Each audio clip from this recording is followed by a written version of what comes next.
예수님께서 십자가에서 자신의 생명을 내어 주셨습니다. 우리가 저번 주에 예수님의 죽으심의 장면을 정리하면서 예수님은 죽임을 당했다라는 표현보다는 생명을 내어 주셨다라고 표현한 것이 더 옳은 표현이다. 그래서 예수님이 죽으시는 장면에서는 죽으셨기 때문에 고개가 떨구어진 것이 아니라 30절에서 정확하게 기록하고 있듯이 머리를 숙이시니 영혼이 떠나 가신 겁니다. 하나님의 뜻, 우리의 구원을 위한 그 모든 대속의 과정을 다 마치시고 이제 나의 생명을 가져가도 좋다라고 허락하시는 차원으로 고개를 숙여주셨습니다. 그래 그제서야 죽음의 영이 예수님의 생명을 거두어 갈 수 있었던 것이죠. 그 어느 누구도 어떤 권세도 어떤 세력도 예수님의 허락 없이 하나님의 허락 없이 예수님의 생명을 거두어 갈 수 있는 존재는 없습니다. 그래서 예수님은 죽임당하신 분이 아니라 우리를 위해 기꺼이 붙잡혀 주시고 고난받아 주시고 채찍 맞아 주시고 십자가에 달려 주시고 생명을 내어 주신 그러한 구원자 예수 그리스도십니다. 우리는 그 값진 은혜로 말미암아 구원의 백성이 된 존재들이죠. 우리를 위해 십자가에서 생명을 내어 주신 예수 그리스도, 그를 믿는 자마다 멸망하지 않고 영생을 얻게 된다라고 하는 이 사실, 이것이 바로 복음입니다. 오늘 우리는 그 복음의 현장 위에 있습니다. 자, 예수님의 그 죽음과 관련된 오늘 본문의 이야기를 또 함께 나눕니다. 31절부터 34절까지 함께 읽겠습니다. 시작.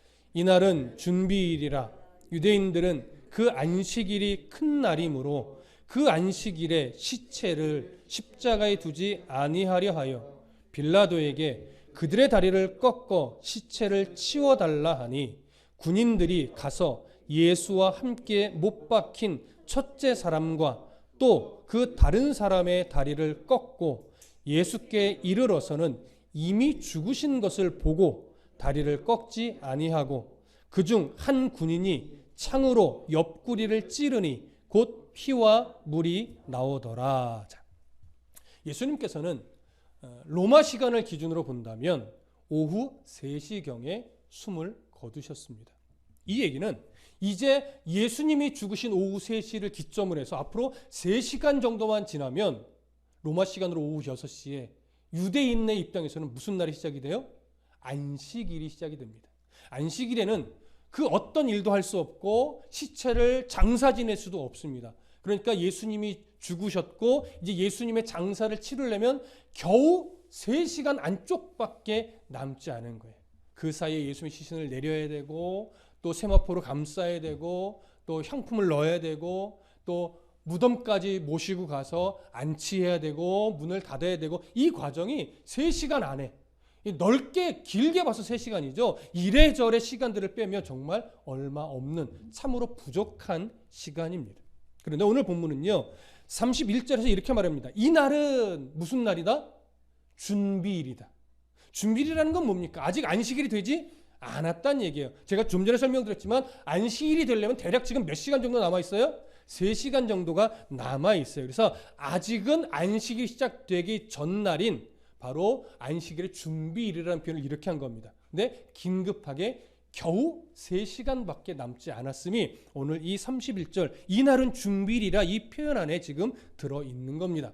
그런데 3시간이 지나면 시작되는 안식일, 유대인들의 입장에서는 늘 중요한 날이지만 이 날을 오늘 31절은 그 안식일이 무슨 날이라고 표현해요? 큰 날이라고 표현해요. 왜 큰 날이죠? 6월절 기간 안에 있는 안식일이기 때문에 유대인들은 이 안식일은 다른 안식일보다도 더 크게 여겼습니다. 마치 모든 주일이 다 동일한 주일이지만 특히 그 고난주간에 맞이하는 그 주일은 우리가 부활주일로 여기며 더 큰 의미를 부여하는 것은 아니지만 그날 성찬을 행하면서 우리가 더 깊이 예수님의 죽음과 부활을 생각하게 되죠. 그것처럼 유대인들은 6월절 기간 안에 맞이하는 이 안식일을 매우 큰 날로 여겼습니다. 자, 바로 이런 안식일이 시작되기 몇 시간 전에 유대는 큰 안식일을 준비하면서 오늘 유대 지도자들이요 바로 요 때에 얼마 남지 않은 요 시간대에 빌라도에게 부탁을 하는 거예요. 요청을 하는 거죠. 그 내용이 뭐냐면 중간에 이렇게 되어 있습니다. 그 안식일에 시체들을 십자가에 두지 아니하려 하여 빌라도에게 그들의 다리를 꺾고 시체를 치워달라 하니. 그러니까 근본적인 무슨 요청이냐면 시체를 치워달라고 하는 거예요. 왜냐하면 3시간이 지나면 안식일이 시작되니까.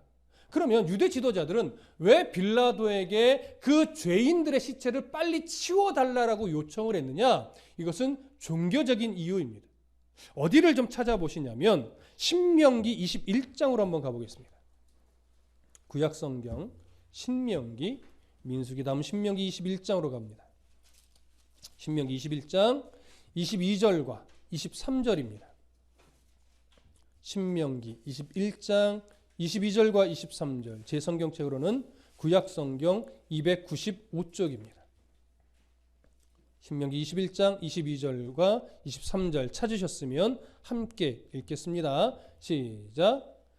사람이 만일 죽을 죄를 범함으로 네가 그를 죽여 나무 위에 달거든 그 시체를 나무 위에 밤새도록 두지 말고 그날에 장사하여 네 하나님 여호와께서 네게 기업으로 주시는 땅을 더럽히지 말라. 나무에 달린 자는 하나님께 저주를 받음이랴. 자, 이 말은 유대인들의 종교적인 시선 입장에서는 나무에 달린 자는 하나님의 저주를 받아 죽은 자입니다. 그러다 보니까 그들의 피가 하나님이 주인이신 이 약속의 땅에 떨어지는 것을 하나님이 원치 않았어요. 그래서 밤새도록 그 나무에 매달아 두지 말고 나무에 달려 죽은 자는 빨리 그 시신을 수습해서 장례를 치르라라고 하는 얘기예요.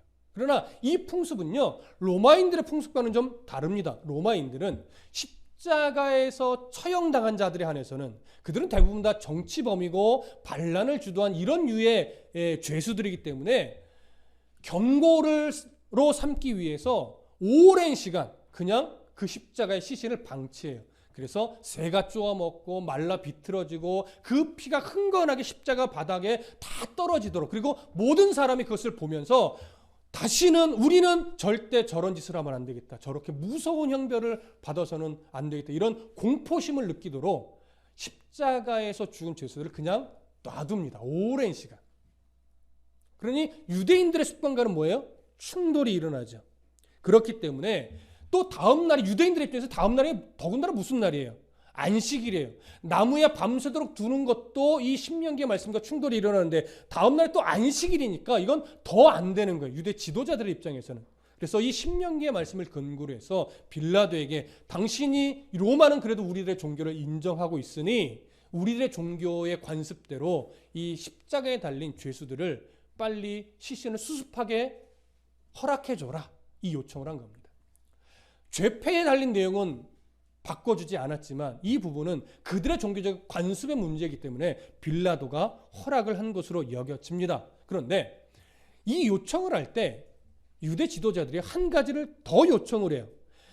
이 죄수들의 시신을 빨리 수습하기 위해서 이렇게 해주십시오라고 하나 요청을 하는데, 그것이 뭐냐면 그들의 다리를 꺾어달라는 거예요. 여러분, 그들의 죄수들의 다리를 꺾는 것은 이 라틴어 로마어로 보면 크루리프라기움, 저도 발음이 어려워요. 크루리프라기움이라고 하는 로마인들의 관습인데, 이것은 나무에 십자가에 달린 죄수들을 빨리 죽게 하기 위한 의도로 큰 쇠망치 같은 걸로 죄수들의 다리를 부러뜨리는 거예요. 그러니까 사실 너무나 잔인한 관습이죠. 우리가 보기엔 매우 잔인한 관습이지만 다른 시선으로 보면 나무에 달린, 십자가에 달린 죄수들이 오랜 시간 고통 속에 힘겨워하지 않도록 빨리 죽을 수 있도록 어떻게 보면 자비를 베푸는 행위로 여겨지기도 했어요. 그러니까 이렇게 보면 너무 잔인한데 이렇게 보면 자비를 베푸는 이런 행위가 되는 거죠. 그렇게 다리를 꺾어버리면 어떤 현상이 일어난다고 하냐면, 어찌됐건 못이 박혔어도 십자가에 달려있을 때 그 다리로 어느 정도 지탱을 하잖아요. 근데 다리가 꺾이면 다리로 지탱을 못합니다. 그러니까 양손에 못이 박힌 대로 몸이 축 늘어지죠. 그러니까 물론 못이 박힌 자리도 고통스럽지만 의학자들의 말을 빌리면 이 가슴 흉부 쪽이 엄청나게 압박이 가해진대요. 압박이 가해지다 보면 숨을 쉴 수 없게 되고 숨을 못 쉬게 되면서 이것은 아파서 죽는 것이 아니라 결국은 질식해서 죽는다고 해요. 그러니까 빨리 죽게 되죠.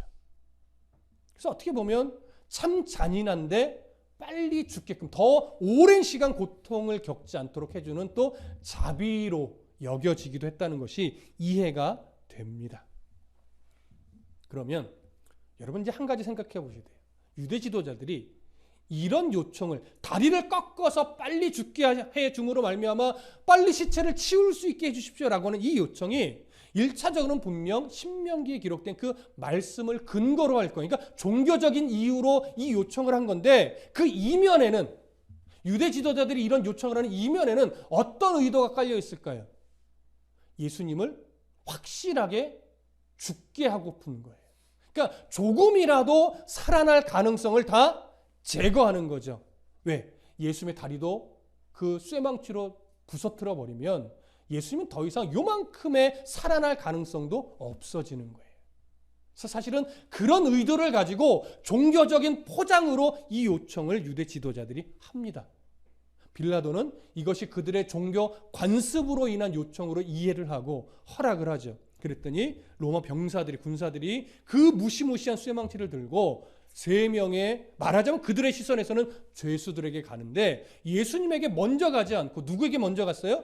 뒤에 있던 양편에 있던 죄수들에게 먼저 가서 그 무시무시한 쇠망치로 그 죄수들의 다리를 꺾습니다.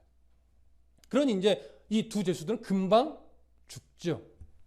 그런데 오늘 성경은요, 예수님에게 대해서는 좀 다르게 표현해요. 몇 절을 한 번 더 보시냐면 32절, 33절 두 절을 한 번만 더 읽어보겠습니다. 시작.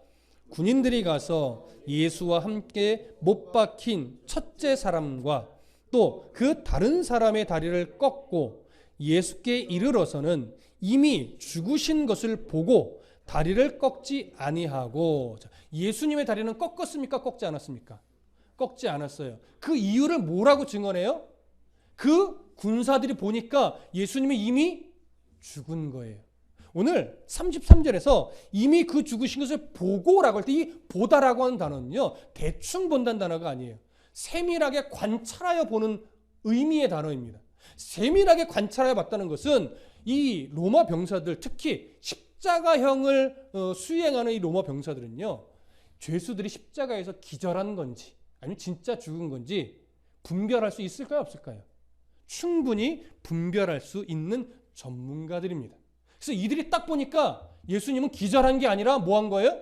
진짜 죽으신 거예요. 그래서 굳이 다리를 꺾을 이유가 없었어요. 그러니까 이 병사들이 예수님의 다리는, 양쪽에 있던 두 죄수의 다리는 분명히 쇠망치로 꺾었는데 예수님의 다리는 꺾지 않았어요. 여러분, 이 장면이 우리에게 중요한 것을 하나 지금 상징적으로 증언합니다. 무엇을 증언하는 걸까요? 예수님은 죽으신 척 한 것도 아니고 기절하신 것도 아니고 확실하게 완전하게 뭐 하셨다? 죽으셨다. 여러분, 지금 문맥의 흐름이 이렇게 흘러가고 있다는 걸 보셔야 돼요. 성경은 지금 요한은 뭘 계속 강조해 보여주냐면 예수님이 실제로 완전하게 육체적 죽음을 맞이하셨다라고 하는 사실을 보여주고 있는데, 그 다음 구절도 역시 이것에 한 번 더 확실한 증명을 보여줍니다. 다음 절 읽어볼까요? 34절입니다. 함께 읽습니다. 시작. 그중 한 군인이 창으로 옆구리를 찌르니 곧 피와 물이 나오더라. 자, 한 군인이 창으로 옆구리를 찌르는데 누구의 옆구리를 찔렀을까요? 죄수 3명을 다 찌른 겁니다. 예수님만 찌른 게 아니에요. 3명의 옆구리를 다 찔렀어요. 근데 성경은 지금 누구에게 초점을 맞춰요? 예수님에게 초점을 맞추고 있는 거예요. 예수님의 옆구리를 찔렀더니 거기서 뭐가 나와요? 피와 물이 나와요. 자, 이 장면은요, 군사들이 이 죄수들의 죽음을 마지막으로 확증하는 마지막 단계에 하는 일입니다. 이게 왜 마지막 단계에 하는 일이냐? 사람이 죽지 않은 상태에서 옆구리를 찔리면 피와 물이 다 나오지 않고 뭐만 나올까요? 피만 나옵니다. 여러분, 상처나면, 살아있는데 상처나면 피와 물이 같이 안 나오잖아요. 피만 나와요. 근데 사람이 죽으면 옆구리를 찔렀을 때 피와 물이 함께 나옵니다. 그러니까 마지막으로 확인한 옆구리를 찔렀을 때 피와 물이 함께 나오면 확실하게 죽었구나. 이제 끝이구나. 이것이 증명되는 거예요. 만약에 피만 나오면 어떻게 될까요? 뭐 더 찌르든지 뭐 다리를 더 부서뜨리든지 더 잔인한 뭔가를 행하겠죠. 근데 예수님은 옆구리에서 피와 물이 쏟아졌어요. 무엇에 대한 확실한 증거예요? 예수님이 완전히 죽었다라고 하는 확실한 증거가 되는 겁니다. 실제로 이 장면을 놓고 의학 전문가들도 회의를 했는데 참된 인간으로서 완전한 죽음을 맞이한 것에 대해서 추호도 의심할 수 없는 그러한 장면이다. 이렇게 정리를 합니다. 그런데 종종 이 장면을 설교할 때 개중에 몇몇 목사님들이 피와 물에 대해서 좀 상징적 의미를 많이 부여하는 경우가 있어요. 어떤 분들은 이렇게 상징적 의미를 둬요. 피와 물은, 여기서 말하는 피와 물은 예수님의 신성과 예수의 인성을 상징하는 것이다. 이렇게 말을 하기도 합니다. 그리고 또 다른 분들은 물은 세례를 상징하고 피는 성찬을 상징한다. 이렇게 주장하면서 어떤 교훈을 주려고 하기도 합니다. 또 그 외에 사실은 각자마다 다양하게 이 장면을 스스로 묵상하면서 본문의 어떤 의도나 문맥과는 상관없이 나름대로의 묵상의 깊이를 가지고 피는 이런 것, 물은 이런 것 이렇게 상징하여 말하기도 하는데 지금 제가 31절부터 쭉 흘러올 때 그 사도 요한의 초점은 피와 물의 어떤 상징적 의미를 담기보다는 무엇에 강조점을 두고 있어요? 예수님의 완전한 죽음, 확실한 죽음, 여기에 초점을 맞추고 있단 말이에요. 그래서 그 증거로 계속해서 초점이 증거가 될 만한 내용들을 강조해서 드러내놓고 있어요. 자, 왜 유대 지도자들이 죄수들의 다리를 꺾어달라고 요청했는지, 그리고 군사들이 왜 예수님의 다리를 꺾지 않았는지, 그리고 왜 옆구리로의 창으로 찔렀는지, 이 이유들을 쫙 찾아보다 보면 하나로 정리가 되는 거예요. 확실한 죽음. 자, 그런데 이 확실한 죽음을 이 사도 요한이요 강조하는 이유가 있어요. 여러분, 사도 요한이 왜 예수님이 완전하게 확실하게 죽으셨다는 것을 강조하려고 이런 표현들을 더 도드라지게 표현하면서 기록한 것일까요? 이유가 있어요. 물론 예수님의 그 대속적 죽음을 우리에게 전하기 위한 의도는 당연히 있죠. 근데 그와 함께 또 중요한 이유가 하나 더 있어요. 당시 초대교회에는요, 기승을 부리던 이단 사설들이 있는데 첫 번째 대표적인 게 영지주의적 사설이고요. 두 번째가 거짓 선생들이에요. 요한 1서는 주로 영지주의자들의 잘못된 어떤 외침들을 바로잡기 위해서 요한 1서가 기록됐다면 거짓 선생들의 잘못된 가르침을 또 바르게 잡아주기 위해서 기록된 것이 베드로 후서입니다. 그러니까 베드로 후서와 요한 1서를 비교해 보면 그 당시 이런 자들이 예수님에 대해서 얼마나 잘못된 주장을 했는지 이해하는데 대표적인 건 이겁니다. 가현설이죠. 이런 가현설이 뭡니까? 예수님은 실제로 육신을 입고 이 땅에 오신 분이 아니라 영으로서 왔는데 그냥 사람처럼 보인 것일 뿐이다. 그래서 이러한 가현설은 영지주의자들이 주장을 하는데 영지주의자들의 이런 주장을 이 틀렸음을 보여주기 위해서 요한은요, 요한 1서에 5장 6절에 이런 표현을 했어요. 여러분, 요한 1서 5장 6절 가보실래요? 요한 1서 5장 6절.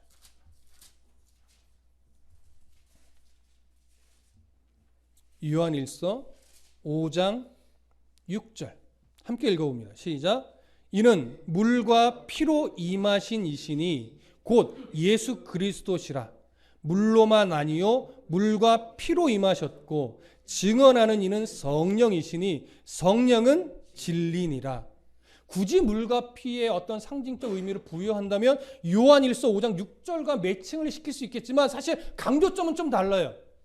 요한 1서 5장 6절은 왜 물과 피를 이야기하냐면 예수님의 성육신 자체를 부정하고 하나님의 아들이심을 부정하는 영지주의자들이 이 가현설을 반박하기 위해서 예수님의 성육신에 초점을 맞추기 위해서 물과 피를 이야기하는 거예요. 그래서 여기서 요한일서의 물은요, 세례 요한에게 직접 세례를 받으신 성육신하여 세례를 받으신 부분과 또 이 피는 그렇게 인간으로 오신 예수님이 실제로 십자가에서 피를 흘려주셨음을 도드라지게 강조하면서 영지주의자들의 가연설을 반박하기 위한 내용이에요. 그러니까 오늘 요한복음의 강조점과 삶이 약간 다르죠. 요한복음은 뭐가 강조된 거예요? 예수님의 완전한 죽음. 왜냐하면 당시 거짓 선생들은요, 예수님이 죽은 것이 아니라 십자가에 잠시 기절했던 거다. 근데 기절한 것을 죽었다고 착각하고 장사 지냈는데 그 무덤 안에서 예수님이 기절해서 깨어나서 살아난 것을 예수의 제자들이 부활했다라고 거짓말을 한 거다. 이렇게 주장하는 거예요. 그러니까 요한복음은 강조점이 어디에 있어요? 예수님의 육체적 완전한 죽음. 여기에 강조를 두기 위해서 물과 피를 이야기한 것이고, 요한일서에서는 예수님의 성육신 자체를 부정하고 있는 영지주의자들의 어떤 주장을 반박하기 위해서 예수님이 육신으로 오셔서 세례 요한한테 세례를 받으셨고, 그리고 십자가에서 피를 흘리심으로 실제로 하나님의 아들로서 대속의 죽음을 죽으셨다는 걸 강조하기 위해서 물과 피를 또 언급한 거예요. 그러니까 맥락은 똑같아요. 어떤 맥락이냐? 영지주의자나 거짓 선생들의 예수님의 죽음에 대한 가연설을 반박한다는 차원에서는 초점이 똑같은데 강조점은 약간 다르죠. 그래서 요한일서와 요한복음 이 19장의 이 내용은 비슷한 면을 가지고 있으나 약간 달라요. 그래서 요한일서의 물과 피와 요한복음의 물과 피를 똑같이 매칭하기는 좀 어렵습니다.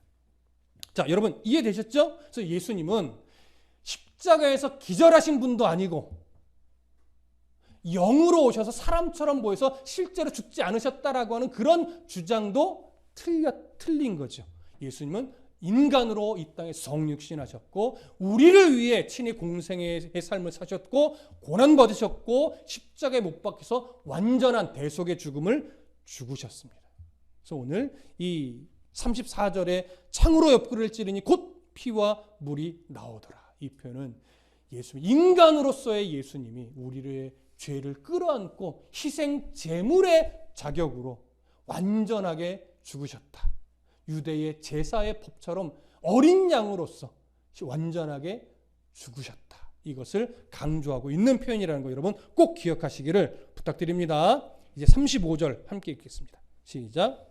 이를 본 자가 증언하였으니 그 증언이 참이라. 그가 자기의 말하는 것이 참인 줄을 알고 너희로 믿게 하려 함이니라. 자, 여기 보면 35절에 이를 본 자가 증언하였다 이런 표현을 하죠. 여기서 이를 본 자는 누구를 말하는 걸까요? 두 가지 견해로 갈라집니다. 어떤 학자는 지금 이 글을 쓰고 있는 사도 요한이다. 그러니까 자기 자신을 이렇게 표현하는 것이다. 왜냐하면 사도 요한은 처음부터 끝까지 다 세밀하게 지켜본 자이기 때문에. 그러나 다른 제자들은 그 자리에 대부분 없었죠. 사도 요한 이 제자만이 예수님이 못 박혀 죽으신 이 모든 장면을 아주 세밀하게 다 지켜보았던 그런 인물입니다. 근데 어떤 학자들은 사도 요한이 아니라 다른 사람일 것이다 이렇게도 주장하는데 흘러가는 문맥을 보면 사도 요한으로 보는 것이 훨씬 더 자연스럽습니다. 그래서 사도 요한이 이렇게 말하는 거예요. 자기 자신을 빗대어서 이를 본 자가 증언하였다. 자기가 직접 보고 증언하는 것이니 이것이 거짓이라는 거예요? 진실이라는 거예요?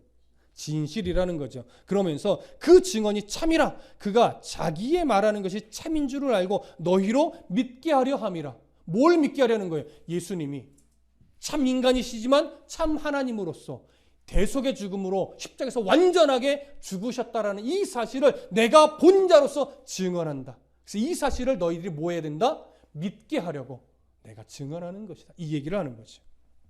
자, 그 다음에 이제 36절부터 37절을 읽겠습니다. 36절부터 37절 시작. 이 일이 일어난 것은 그 뼈가 하나도 꺾이지 아니하리라 한 성경을 응하게 하려 함이라. 또 다른 성경에 그들이 그 찌른 자를 보리라 하였느니라. 자, 여기서는 중요한 두 구절에서 성경의 구약 성경의 말씀을 성취하는 이 장면이 그냥 단순하게 어느 사건 하나로서 존재하는 것이 아니라 이미도 구약 성경에 예언된 그 구속과 관련된 예언을 성취한 사건으로 연결을 해요. 자, 먼저 36절 한 번 다시 보시면 이 일이 일어난 것은 그 뼈가 하나도 꺾이지 아니하리라 한 성경을 응하게 하려 함이라. 자, 이 말씀은 성경 어디의 말씀과 지금 매치를 시키는 거냐면 시편의 말씀입니다. 시편 34편으로 가봅니다.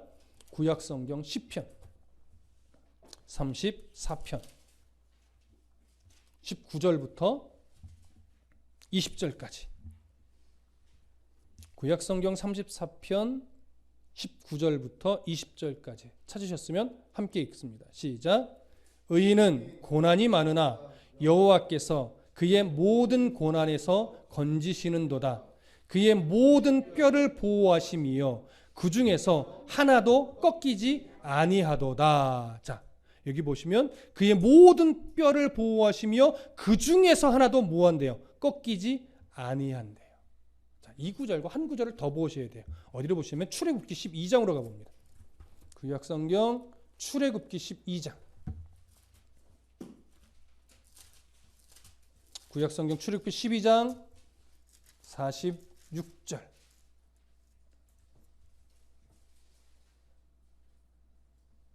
함께 읽습니다. 시작. 한 집에서 먹되 그 고기를 조금도 집 밖으로 내지 말고 뼈도 꺾지 말지며. 자, 이 말씀은요 민수기에도 같은 맥락으로 기록이 되는데 이 말은 무슨 말이냐면 유월절에 모든 그 장자들의 죽음을 대신해서 죽게 될 어린 양은 제물로 죽여 피를 낼 때 뭐 하지 말아라? 다리를 꺾지 말아라. 그러면 여러분 유대인들이 바라고 있는 이 유월절의 어린 양은 유대인들 입장에서는 누구를 상징합니까? 메시아를 상징하죠. 근데 그 메시아가 우리는 누구로 믿는 거예요? 예수 그리스도로 믿는 거예요. 그러니까 보십시오. 예수님의 다리가 꺾이지 않았다라고 하는 것은 오늘 유대인들의 유월절 관습과 또 시편의 말씀과 매치를 시켜보면 예수님은 어떠한 자격으로 죽으셨다는 것과 동일한 의미가 됩니까? 바로 유월절 어린 양의 자격으로 죽으셨다라고 하는 사실이 이렇게 증명이 되는 거예요.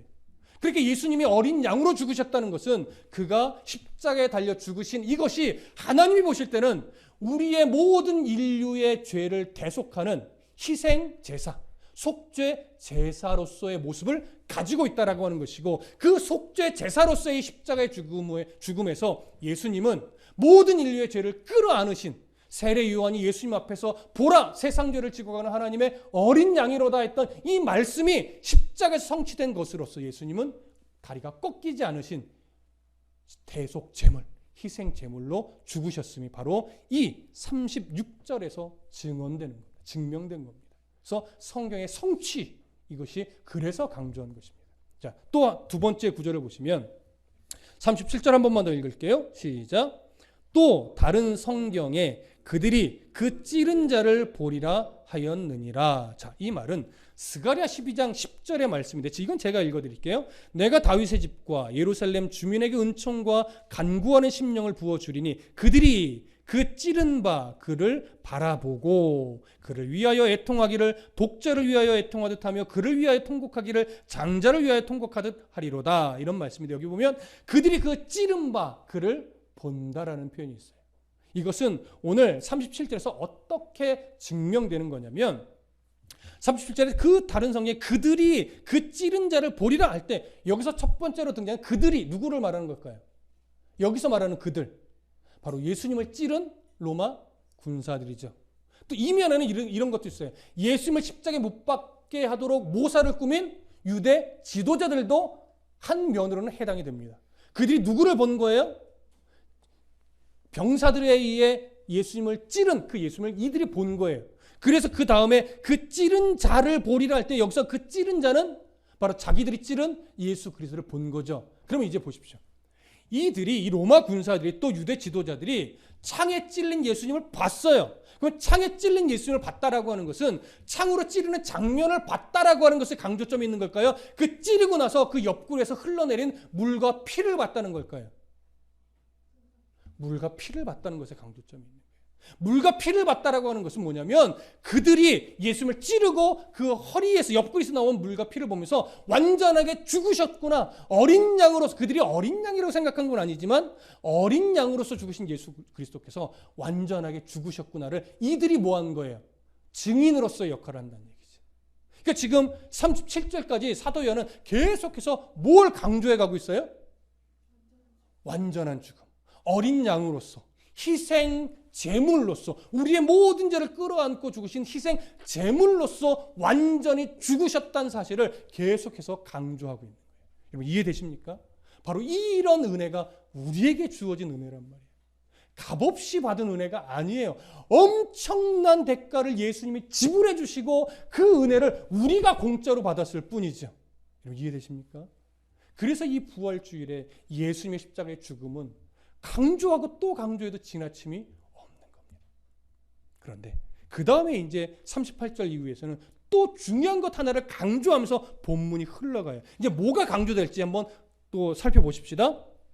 38절 함께 읽겠습니다. 38절 시작. 아리마대 사람 요셉은 예수의 제자이나 유대인이 두려워 그것을 숨기더니 2일 후에 빌라도에게 예수의 시체를 가져가기를 구하매 빌라도가 허락하는지라 이에 가서 예수의 시체를 가져가니라. 안식일이 시작되기가 지금 되게 가까우고 있으니 얼마 지금 안 남았어요. 막 10분, 30분, 1시간씩 막 지나가고 있는데 그때 누가 등장하냐면 아리마대 사람 요셉이 등장합니다. 공간복음에서 이 사람은 계속해서 예수님의 장사 지내는 것과 관련해서만 등장하는 인물인데 사복음서를 비교해 보면 이 아리마대 사람 요셉은 어떤 인물로 등장하냐면 첫 번째는 사내들인 공회원입니다. 사내들인 공회원. 그러니까 유대 사회 속에서 정치적 이 영향력이 큰 사람이죠. 사내들인 공회원으로 등장을 하고 또 부자였다고 합니다. 또 엄청난 부자였고 세 번째는 의롭고 선한 사람이었어요. 자, 이런 지위에 있던 이 아리마대 사람 요셉은요, 성경에 보면 어떤 사람으로 또 탁 보여지냐면 예수님의 제자였어요. 그러니까 예수님 믿었다는 얘기예요. 근데 예수님을 믿긴 믿었는데 공개적으로 드러냈을까요? 드러내지 않았을까요? 공개적으로 드러내지 않았어요. 왜냐하면 이미 사내들인 공회에서 예수를 믿는 자들은 출교시켜버리자 이런 외침들이 이미 이전부터 나와 있었기 때문에 이 아리마대 사람 요셉은요, 예수님을 속으로만 믿고 겉으로는 예수를 믿지 않는 사람인 척 숨기고 있던 사람이에요. 그러니까 사실 어떻게 보면 별로 이뻐할 만한 사람은 아니에요. 의롭지 않아요. 인정하기 어려워요. 그런데 그렇게 자신을 감추면서 가지고 있는 권세와 이런 것들 다 누릴 건 누리고 예수는 속으로만 믿는 이런 조금은 아쉬운 사람인데 이제 예수의 죽는 사건에서 자기 자신을 어떻게 공개적으로 드러내는 거예요. 빌라도에게 가서 뭘 요구해요? 예수의 시신을 내가 거두게 해주라. 이렇게 말할 수 있는 이유가 뭐예요? 사내들은 공회원이니까 일단 빌라도를 만날 수 있는 권세가 돼요. 또 말할 수 있는 위치도 돼요. 그런데 이걸 누구나 다 보게 되니까 사실은 자기 자신이 이제 어쩜 위험에도 놓일 수 있는데 이제는 두려워하지 않는 거죠. 그래서 빌라도에 가서 예수의 시신을 내가 수습하게 해달라 요청을 하고 허락을 받습니다. 본래는 허락을 안 합니다. 본래는 십자가에 달려 죽은 자들은요, 가까운 친족이나 형제들에게만 시신을 내어주는데 이 아리마대 사람 요셉은 권세가 있잖아요. 그러니까 예외 규정으로 빌라도가 허락한 것으로 보여요. 빨리 그냥 처리해보고 싶은 거예요. 이제는 빌라도 입장에서는 이 문제를 갖고 뭐 지지부진하게 막 끌고 가기가 짜증이 날 거예요. 그래서 네 맘대로 해. 그래서 아마 허락을 그래서 해준 것으로 여겨집니다. 그래서 지금 이 장면만큼은 이 아리마대 요셉은 칭찬받을 만하기는 합니다. 큰 용기를 내서 이 일을 시신을 수습하겠다고 허락을 받아냈습니다. 그러면서 이제 또 한 인물이 등장을 합니다. 39절과 40절 함께 읽습니다. 시작. 일찍이 예수께 밤에 찾아왔던 니고데모도 몰약과 침향 섞은 것을 100리트라쯤 가지고 온지라. 이에 예수의 시체를 가져다가 유대인의 장례법대로 그 향품과 함께 세마포로 쌌더라. 자, 니고데모 하면 요한복음 3장에서 이미 등장했었죠. 예수님은 몰래 밤에 찾아와서 진리에 대해서, 복음에 대해서 물었던 사람이에요. 거듭나야 된다 그랬더니 이 니고데모가 뭐라고 물어봐요? 그럼 어머니 뱃속에 다시 들어갔다 나와야 됩니까? 이런 질문을 했던, 이런 말을 했던 사람이 바로 니고데모예요. 이 사람 또한 성경에 보면 누구로 드러나냐면 사내들인 공회원으로 드러납니다. 그러나 아리마대 사람 요셉처럼 그 과정 속에서 예수님을 믿긴 믿었는데 속으로만 믿어요.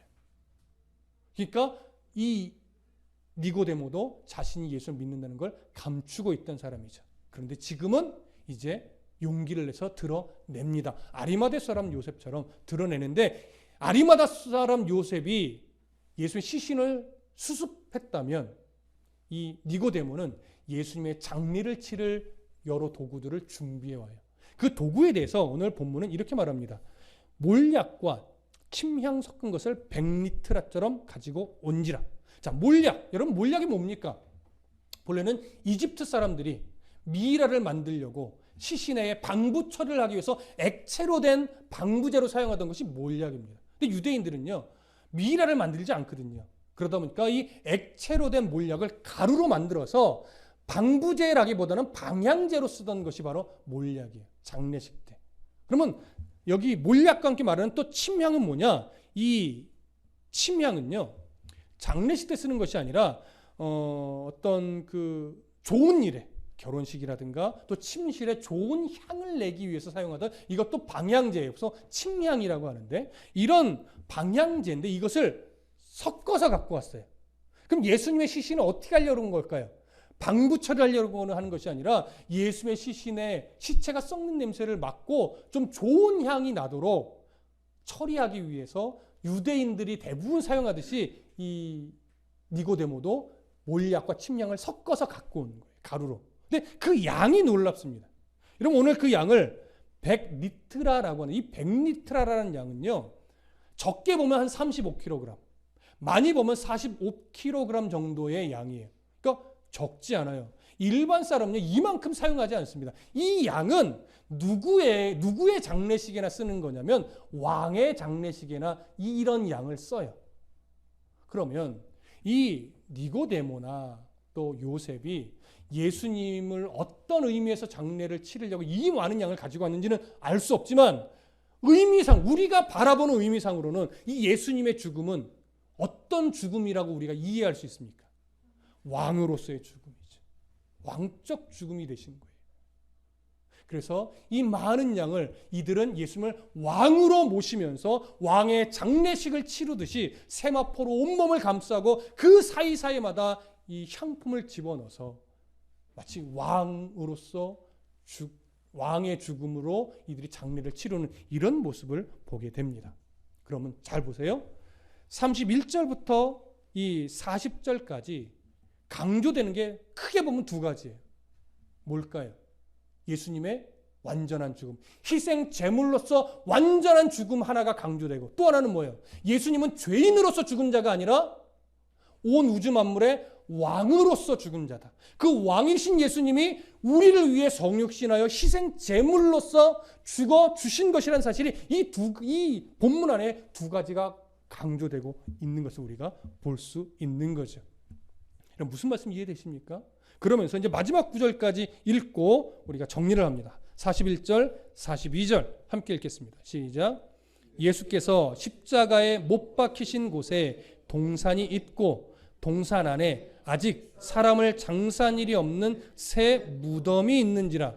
이날은 유대인의 준비일이요 또 무덤이 가까운 고로 예수를 거기 두니라. 자, 예수님을 장사를 치른 무덤에 대한 이야기인데, 41절 보시면 예수께서 십자가에 못 박히신 곳에, 그러니까 처형당한 장소 가까운 곳에 뭐가 있대요?